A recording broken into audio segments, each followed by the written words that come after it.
All right, family. So I got a correction. There was a Denver City worker that stopped me and asked me why I was talking to the tree. And so I wanted to share, and I told her, and I was just checking a couple of these. They can't even pull this off. But I Googled it. Look how tight these are.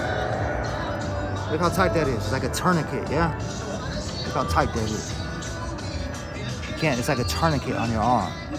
So when I Googled the purpose and life of a tree and the lights, how does it affect it? Obviously LED is better.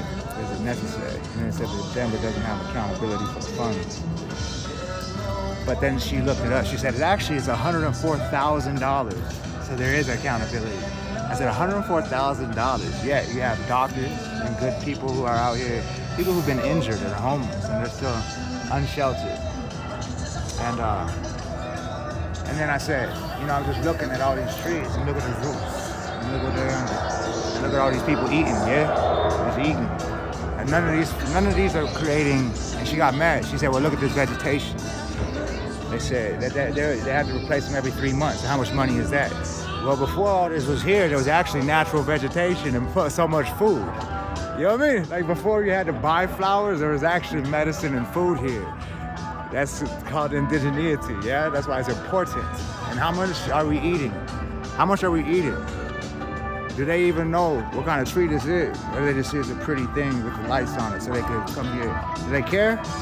They don't care about these things. They don't care about you. They don't care about life. They don't care about their children's future. They care about the things that they've been taught. And so that's why I said we have to unlearn. No one's an enemy here.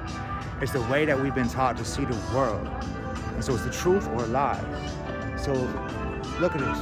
Not an apple tree. But something that you're just restricting the nutrients to go to a life. To the other ones, yeah? And is it necessary? $104,000 just on these ones. And then they've replaced these, they buy these every 3 months. So they look pretty. But is it natural? And what are we actually producing? How much are we consuming? How much are we consuming? How much are we producing? Like, what are we doing? What was it before this was here? And is this actually better? Get out of here. Back in the day, the currency was food. And that's what it's going to be again. Your wealth is the health of your country and the food. Not just of your country, but of the people around you. I don't even think these imaginary lines are going to exist. I'm going to tell you how much money is being spent here and how much actual health there is here. And connection is out of balance. My name is Goyanis Kuwatson. My name is Joseph. Bedford Lee Lujan Trujillo. My name is Goyanis Kuwatson.